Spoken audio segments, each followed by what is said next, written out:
Assalamualaikum. Lecture is continued from which type of data we can apply, on which type of data we can apply the data mining techniques. Uh, the next one is transactional data, and what does we mean by a transaction? Like customer purchase, flight booking, user clicks on a web page. These are typically known as transition, and the database where these transitions are kept saved are known as transactional databases.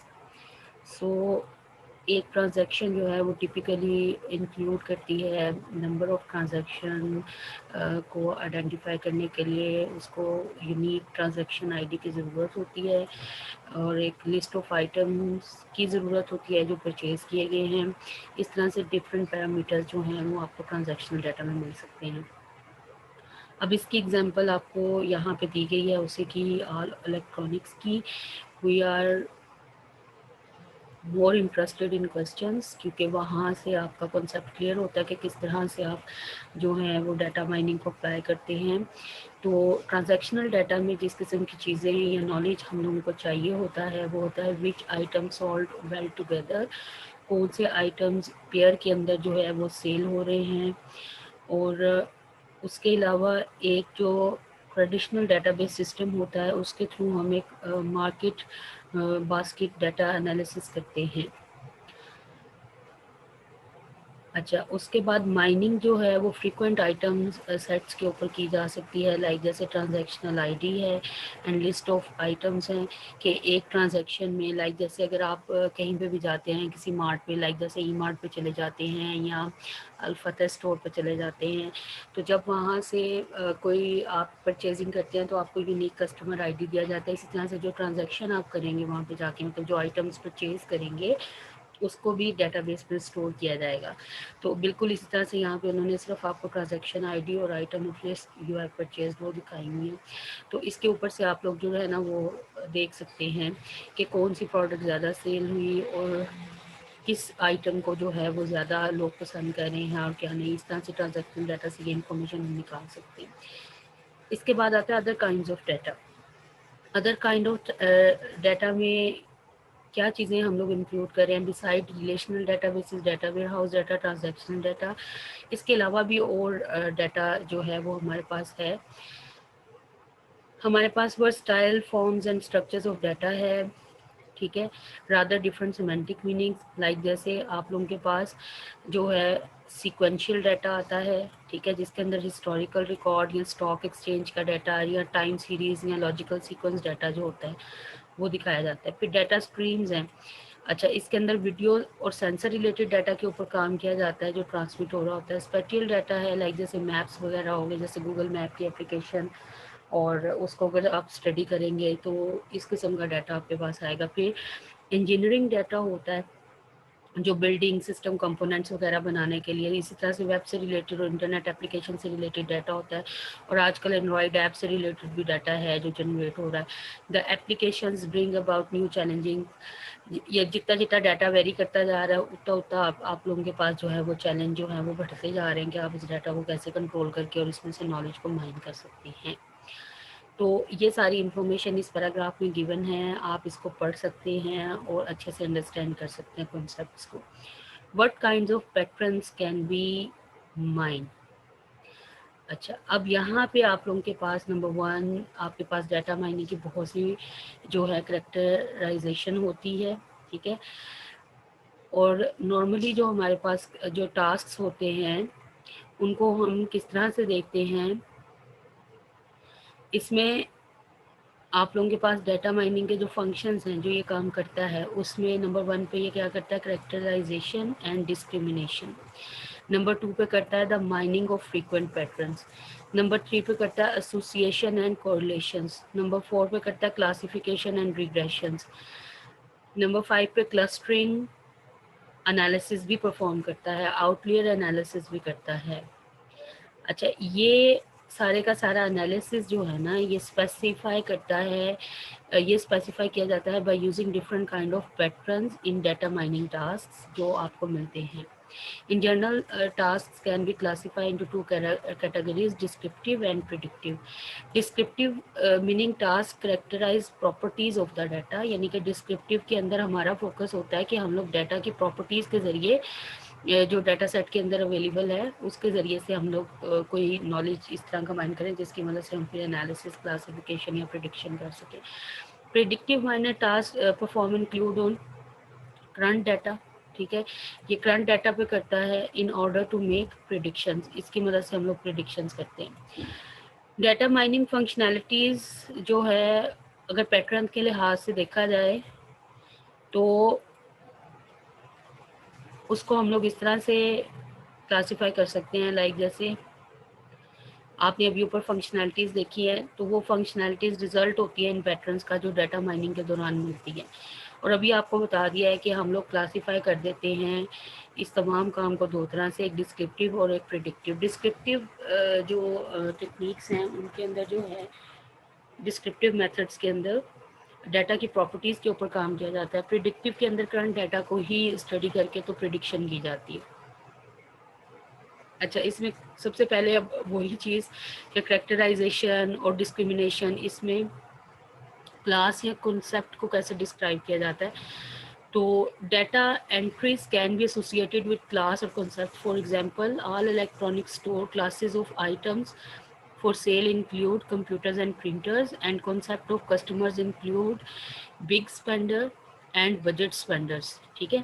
It can be useful to describe individual classes and concept in summarized, concise and yet precise terms।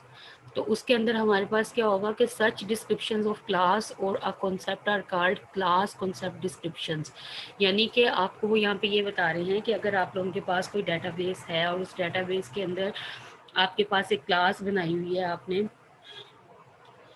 और वो class जो है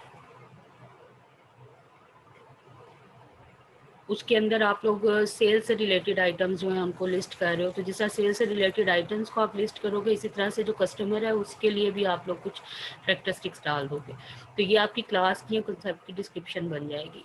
these descriptions can be derived using data characterization के जरिए निकाल सकती हैं और समराइज कर सकते हैं डाटा ऑफ द क्लास को, ठीक है, अंडर स्टडी, यानी कि टारगेट क्लास जो है उसको आप समराइज कर लें। फिर डाटा को डिस्क्रिमिनेट कर सकते हैं कैसे, by comparison of the target class with other, with one or a set of comparative classes with other classes. तो इसको हम कहते हैं, ये जो क्लासेस जिनके साथ कंट्रास्ट करते हैं, contrasting classes, both data characterization and discrimination. दोनों डाटा जो होते हैं उनको क्या किया जाता है, उनकी करेक्टराइजेशन भी की जाती है और डिस्क्रिमिनेशन भी की जाती है। अच्छा, अब करेक्टराइजेशन से क्या मुराद है?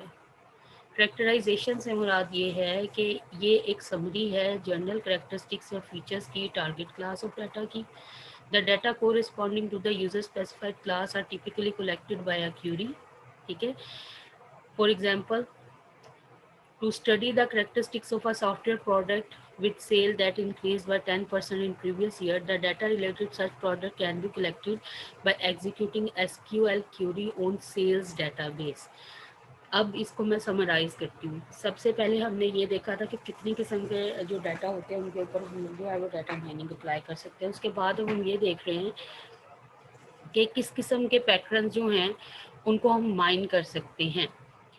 तो हम लोग क्या कर सकते हैं, हमारे पास मुख्तलिफ़ किस्म का डाटा, इंफॉर्मेशन, ये ड्यूरिंग माइनिंग आ सकता है।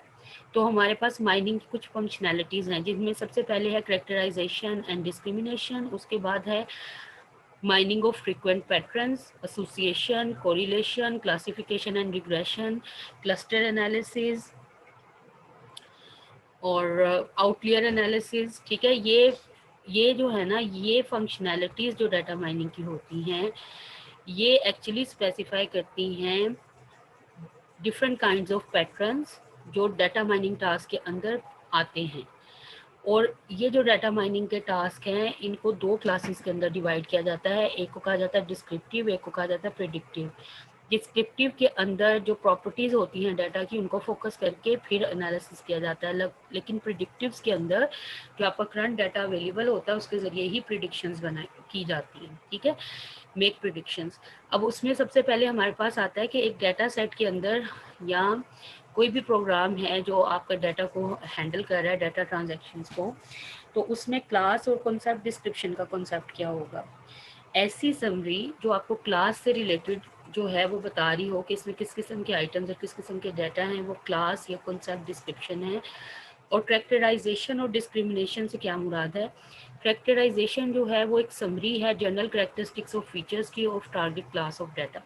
और इसको अब यहाँ पे आपने देख लिया कि आप किस तरह से समराइज करते हैं बाय यूजिंग एसक्यूएल क्यूरी। अच्छा, अब वो यहाँ पे ये कहता है कि सेवरल मेथड्स हैं इफेक्टिव डाटा समराइजेशन और कैरेक्टराइजेशन के। Simple data summaries based on statistical measure and plots are described in chapter 2, ठीक है। इससे पहले ही मैं आपको बता देती हूँ कि स्टैटिस्टिकल मेजर्स को इस्तेमाल करते हुए डिफरेंट चार्ट्स या बार ग्राफ आपने अक्सर देखा होगा वो कर दिए जाते हैं। और अगर आप डाटा वेयर हाउस की बात करते हैं तो data cube based OLAP roll of operations perform किए जाते हैं। इनको भी फर्दर हम लोग इन डिटेल डिस्कस करेंगे। तो आपके पास इसका मतलब है कि जो इसकी समरी होती है उसको आप विजुअल एड्स के साथ जो है वो रिप्रेजेंट कर सकते हैं, like using pie charts, bar charts, curves, multi dimensional data cubes and multi dimensional tables. और फिर उसके बाद जो रिलेशंस हैं उनको जर्नलाइज कर सकते हैं। एग्जांपल आप लोगों ने खुद देख लेनी, आपको समझ आ जाएगी। अब डाटा करेक्टराइजेशन से तो हमने देख लिया कि डाटा को हम समराइज करते हैं by using some SQL query. उसके बाद डाटा डिस्क्रिमिनेशन क्या है।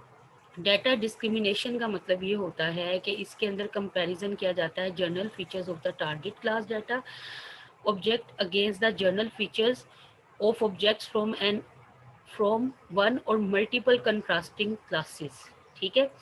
The target and contrasting classes can be specified by as user and the corresponding data objects can be retrieved through database queries। इसके अंदर भी database queries ही लगाया जाता है। अच्छा, अब इसके अंदर जर्नल फीचर्स को कंपेयर किया जाता है। तो अब यहाँ पे वो क्या कहता है कि a user may want to compare the general features of a software product with sale that is increased by 10% last year against those with sale that decreased by at least 30% during the same period. तो query का structure समझ लें, आपको खुद ही समझ आ जाएगी। मतलब दोनों में जो ऑब्जेक्टिव है वो हमारा सेल्स के साथ ही है। एक में 10% जो है इंक्रीज हुआ, एक में जो है वो 30% जो है वो कह रहे हैं डिक्रीज हुआ। तो उसमें उन्होंने देखना है कि जर्नल फीचर्स क्या थे सॉफ्टवेयर प्रोडक्ट्स के, तो ये चेंजिंग्स आई। तो उसमें हम कहेंगे कि हाउ डिस्क्रिमिनेशन डिस्क्रिप्शंस आउटपुट, ठीक है। और इसमें आप लोगों के पास सिमिलर कैरेक्टरिस्टिक्स डिस्क्रिप्शंस आएंगी और उसके अलावा आपके पास डिस्क्रिमिनेशन ऑफ डिस्क्रिप्शंस आएंगी, ठीक है। और ये कंपैरेटिव मेजर्स की बेस पे होंगी ताकि वो बता सकें कि टारगेट क्लास के फीचर्स क्या थे और कंट्रास्टिंग क्लासेस के फीचर क्या थे। तो इसको रिप्रेजेंट किया जाता है in the form of rules, ठीक है, जिनको हम डिस्क्रिमिनेंट रूल्स बोलते हैं। इसकी भी आप जो है वो डिटेल देखें, सारी पढ़ें, और जहाँ पे आपको समझ नहीं आएगी वहाँ पे आप इसको मुझसे पूछिएगा तो मैं फिर से फर्दर एक्सप्लेन करूँगी। इसके बाद हमारे पास आता है mining frequent patterns, association and correlation. Frequent patterns का मतलब क्या होता है कि ऐसी चीज़ें जो अकर हो फ्रीक्वेंटली इन डाटा, ठीक है। और बहुत से फ्रीक्वेंट पैटर्न्स होते हैं, लाइक जैसे अगर आप कोई सेल लिस्ट देख रहे हैं तो उसमें किसी रिटेल स्टोर की, तो आप देखेंगे कि सुबह के वक्त में अगर दूध खरीदा जाता है तो साथ में ब्रेड लाजमी जाती है। अगर दूध खरीदा जाता है तो साथ में चीनी या चाय लाजमी जाती है।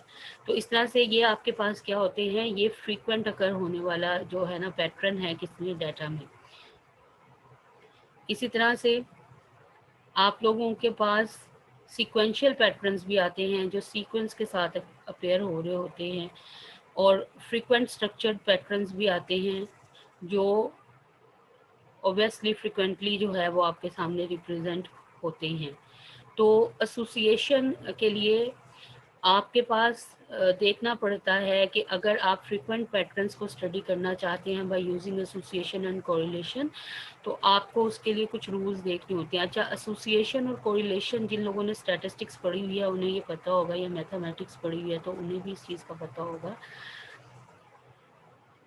इसके अंदर ये होता है कि अब ये दोनों इन दोनों को ना फ्रीक्वेंट पैटर्न्स के साथ भी लिखा हुआ है। मतलब आप डाटा में से पैटर्न को निकालना चाहते हैं तो आपको देखना होगा कि उन दोनों आइटम्स का जो पैटर्न बार बार अपेयर हो रहा है, उन दोनों चीज़ों का आपस में क्या ताल्लुक है।